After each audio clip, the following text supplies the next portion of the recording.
Bonjour. Alors ça fait un certain temps que je n'ai pas fait de vidéo et donc j'ai envie d'en faire une ce soir, aujourd'hui, et pour cette vidéo je voudrais revenir à la base, revenir à l'essentiel. Et l'essentiel pour moi c'est l'éveil, et l'éveil à la non-dualité. L'éveil c'est une expérience de la non-dualité, ou plutôt c'est la découverte de la non-dualité. Alors qu'est-ce qu'on appelle non-dualité ? Alors, non-dualité, c'est un mot français qui traduit le mot sanskrit Advaita. Le sanskrit étant la langue des philosophes de l'Inde. Dans Advaita, en sanskrit, donc, vous avez un A qui est un préfixe privatif, qui veut dire non ou sans, et puis Dvaita, qui est un mot qui signifie dualité. D'ailleurs, vous reconnaissez, Dvaita, dualité, ce sont des mots proches. Donc, Advaita veut dire non-dualité. Alors, non-dualité entre quoi et quoi ? Alors essentiellement entre le sujet et l'objet, entre l'observateur et la chose observée. L'éveil est la découverte que dans la perception, dans le rapport au monde, si vous voulez, il n'y a pas de dualité entre un moi qui regarde et un objet qui est observé. Alors évidemment, ça peut paraître étrange de dire qu'il n'y a pas de dualité dans la perception, puisque en général, quand nous regardons le monde, quand nous percevons le monde, nous avons bien l'impression qu'il y a une dualité. Nous avons l'impression qu'il y a un moi qui regarde le monde. Nous avons l'impression qu'il y a un sujet, donc un jeu, ici, au-dessus de nos épaules, quelque part dans notre tête, et que ce jeu observe le monde à distance, le monde à l'extérieur. Donc, on pense, c'est comme ça qu'on se vit, je crois, on pense qu'il y a un moi qui regarde le monde. Et en tout cas, avant donc, que je découvre cet éveil et cet enseignement, j'étais absolument persuadé que j'étais dans une relation duelle. Enfin voilà, il y avait moi et le monde, quoi. Ça fait deux, moi et le monde. Moi et le mur, moi et le reste des choses. Donc ça faisait deux. Et en plus, on a l'impression que non seulement cette dualité, mais il y a aussi une distance. Une distance entre le moi qui observe et le monde qui est observé, le monde étant à l'extérieur. Donc là, on a l'impression qu'on est à 2 mètres du mur, à 4 mètres du plafond, à 50 mètres de l'immeuble qui est là-bas. Donc on vit le monde comme ça, sur ce mode duel. Vous voyez ? Moi et le monde, et puis il y a une distance entre les deux. Alors, en fait, cette manière de vivre, qui paraît naturelle, qui paraît habituelle, est une perception faussée des choses, en fait.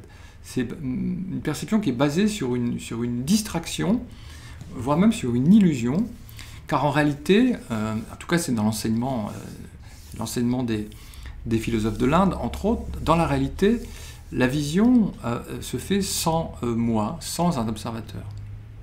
Donc ce que je voudrais maintenant vous proposer, c'est une petite méditation sur cette découverte de la non-dualité. Alors pour cette méditation, je voudrais que vous alliez choisir un objet, n'importe lequel, un petit objet. Moi par exemple, je vais utiliser dans la méditation cet objet, cette fleur de lotus. Donc mettez la vidéo sur pause et allez chercher un objet. Voilà, donc vous avez votre objet avec vous, donc tenez-le dans la main gauche par exemple, et regardez-le. Alors, est-ce que quand vous regardez cet objet, vous avez l'impression d'être dans une relation duelle avec l'objet ? Est-ce que vous avez l'impression qu'il y a un moi qui regarde l'objet et qu'il y a de plus l'objet regardé ? Donc ça fait deux choses. Un moi qui regarde et l'objet regardé. Alors est-ce que vous avez cette impression ? Est-ce que vous avez l'impression aussi d'être à distance de cet objet ? Alors, si vous avez cette impression d'être dans une relation duelle avec l'objet, donc d'être un moi qui regarde un objet à distance, je voudrais vous poser la question suivante. Où est l'observateur de cet objet ? Où est le moi qui regarde ? Alors en général, on le place dans la tête. On le place dans la tête, quelque part derrière les yeux. Donc peut-être vous avez cette impression qu'il y a un moi qui se tient derrière les yeux, dans la tête, et qui regarde l'objet à une certaine distance. Alors on va interroger ce qui semble être une évidence, qui est donc ce moi qui regarde les objets. On va interroger cette évidence. Alors d'abord, je pose quelques questions, toutes simples, et je vous demande d'y répondre vraiment à partir de l'expérience de l'instant présent. Si vraiment il y a un observateur caché dans la tête, si votre moi est dans la tête, dites-moi comment est-ce à l'intérieur. Est-ce que c'est sombre, là où vous êtes? Si vous êtes dans la tête, ça doit être sombre. Est-ce que c'est gluant? Est-ce que c'est humide? Est-ce que vous êtes coincé dans la tête, coincé dans le cerveau comme une sardine dans une boîte? Vous vous sentez à l'étroit? Je pense que ce n'est pas du tout comme ça que vous vivez la relation aux choses. Alors, maintenant, on va essayer de chercher l'observateur qui regarde l'objet, qui regarde le monde. Donc, nous allons chercher ensemble ce prétendu observateur, ce soi-disant observateur. Et alors, où est cet observateur? Où est-ce que nous plaçons cet observateur? Donc, nous le plaçons quelque part dans la tête, à quelques centimètres derrière les yeux. Alors, je voudrais qu'on essaye vraiment de pointer cet observateur. Pour ça, on va utiliser le doigt. Donc, voilà, pointez votre doigt, ainsi, et pointez-le directement vers ce à partir de quoi vous regardez. C'est-à-dire, pointez-le vers la direction, dans la direction où vous pensez qu'il y a un moi qui regarde. Donc retournez votre doigt ainsi et pointez dans cette direction. Donc là, je vous pose des questions suivantes. Qu'est-ce que vous voyez? Est-ce que vous voyez une couleur? Est-ce que vous voyez une forme? Est-ce que vous voyez une limite? Est-ce que vous voyez un âge? Est-ce que dans la direction du doigt, vous voyez tout simplement quelque chose? Ou bien, est-ce qu'on ne doit pas dire plutôt que dans la direction du doigt, il y a rien, il y a un espace vide, un espace transparent, un espace ouvert, sans couleur, sans forme, sans limite et sans âge. Le seul endroit, en fait, où on pourrait mettre l'observateur, ce serait dans cette direction. Or là, en retournant notre attention de 180 degrés, en ramenant l'attention à la source, finalement, qu'est-ce que nous découvrons? Nous ne découvrons pas un moi, en fait. Nous découvrons rien. En tout cas, moi, dans mon expérience, dans la direction de ce doigt, je trouve un espace ouvert, un espace vide, mais pas d'observateur, pas un moi qui regarde. Vous voyez? Donc, le seul endroit où vous pourriez trouver un observateur, c'est quelque part derrière vos yeux. Et là, quand vous regardez attentivement, quand vous retournez votre attention dans cette direction, eh bien peut-être que, comme moi, vous découvrez rien du tout, un espace ouvert.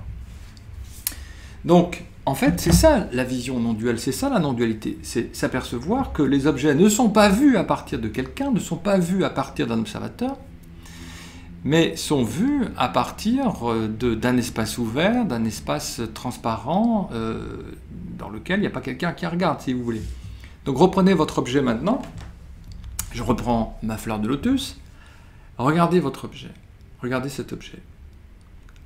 Donc, est-ce que maintenant, vous pouvez à la fois voir l'objet et voir l'espace ouvert, l'espace vide au-dessus de vos épaules? Est-ce que c'est possible, ça? Est-ce que maintenant, la vision est une vision duelle, avec un objet là-bas et un sujet de votre côté? Ou bien est-ce que la vision est une vision non duelle, c'est-à-dire que vous avez la fleur, enfin l'objet qui apparaît, et de votre côté un espace vide? Est-ce que la vision n'est pas maintenant non duelle, avec simplement l'objet qui apparaît dans cet espace conscient que vous êtes? En tout cas, je vous décris mon expérience, voyez si c'est la même que la vôtre. Dans mon expérience, il y a simplement la fleur de lotus et personne qui regarde. C'est pas quelque chose que je comprends, hein. Je n'y comprends rien en fait. Mais je constate qu'il y a la fleur de lotus et ici au-dessus des épaules, personne. Et pour vous, je pense que c'est pareil. Et donc la vision non duelle, eh bien l'éveil, si vous voulez, c'est prendre conscience que personne ne regarde. Il y a vision. L'objet apparaît dans cet espace. Il n'y a même pas de dualité entre l'objet et l'espace, hein. L'objet, c'est l'espace qui... Enfin, l'objet et l'espace sont unis, en fait. Donc, pas de dualité entre un moi et un objet, entre un sujet et un objet, mais unité. L'objet apparaît dans cet espace ouvert. Et voilà, continuez de regarder votre objet, et si vous n'avez pas d'objet, vous regardez votre main. Est-ce que maintenant, vous trouvez une distance entre l'objet et l'espace que vous êtes? Trouvez-vous une distance, maintenant, dans la perception, dans la vision, entre l'objet et la présence ou l'espace, la vacuité que vous êtes. Une distance entre quoi et quoi en fait. Donc en fait, voilà, il n'y a pas de distance entre les objets, les formes et les couleurs et la présence et l'espace. Tout apparaît à 0 cm en vous en fait, tout apparaît en vous. C'est vrai d'ailleurs pour les formes et les couleurs, mais c'est vrai aussi pour les sons qui apparaissent en vous. C'est vrai pour les sensations, c'est vrai pour les pensées, c'est vrai pour les émotions. Tout apparaît au sein de votre présence, tout apparaît au sein de votre conscience. Et donc, eh bien, l'éveil à la non-dualité, c'est découvrir voilà, qu'il n'y a pas deux dans la relation au monde, mais qu'il n'y a que un. Le monde et la présence unis. Il n'y a pas quelqu'un qui regarde. Et donc, c'est une découverte étonnante, même qui peut être stupéfiante, de s'apercevoir soudainement que l'observateur qu'on imaginait être dans notre tête, ben, en fait, n'y est pas, qu'il y a juste cet espace conscient, cet espace ouvert. Alors ça, c'est une expérience qu'on peut faire parfois sans s'intéresser à la spiritualité. On peut faire cette expérience, par exemple, si on est en vacances, devant un beau paysage, tout d'un coup, devant la beauté de ce paysage, eh bien, on disparaît dans le paysage, et il n'y a plus que le paysage, une espèce d'unité comme ça, de joie et de beauté. C'est une expérience qu'on peut faire aussi dans la contemplation des œuvres d'art. Hein, vous êtes devant un magnifique tableau, tout d'un coup, il n'y a plus de spectateurs, quoi, il n'y a que le tableau et la beauté du tableau. C'est une expérience qu'on peut faire aussi dans la relation amoureuse. Hein, dans l'amour, on peut disparaître en faveur de l'autre. Voilà. Mais là, ce sont des expériences transitoires qui apparaissent et disparaissent. Là, je vous invite à réaliser que cette perception non-duelle est votre état naturel. Ce n'est pas une expérience qui va et qui s'en va. C'est ce que vous êtes vraiment, vraiment. Vous êtes cette présence non-duelle dans laquelle le monde apparaît.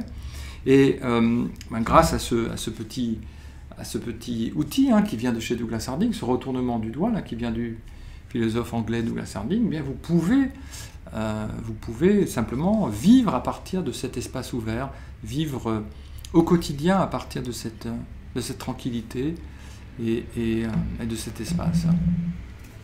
Et alors vous allez voir que quand le monde est vécu à partir de la vision non duelle, tout devient intéressant. Les couleurs se mettent à chatoyer, les couleurs deviennent plus intenses, le réel est plus éclatant, et rien n'est ennuyeux, rien n'est plus ennuyeux à voir.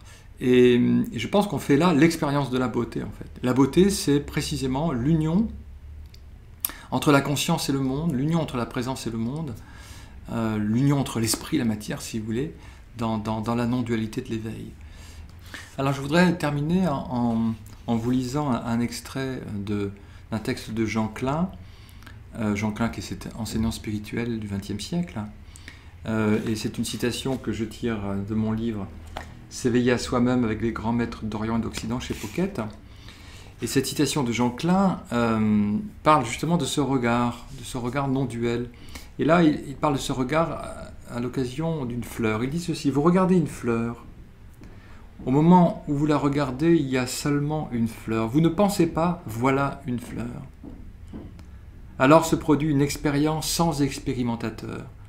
C'est ainsi que tout objet vu, entendu, touché peut vous ramener dans votre vraie patrie qui est pur regard, pure écoute, pur toucher. Voilà, donc dans la vision non-duelle, il y a un pur regard non-duel.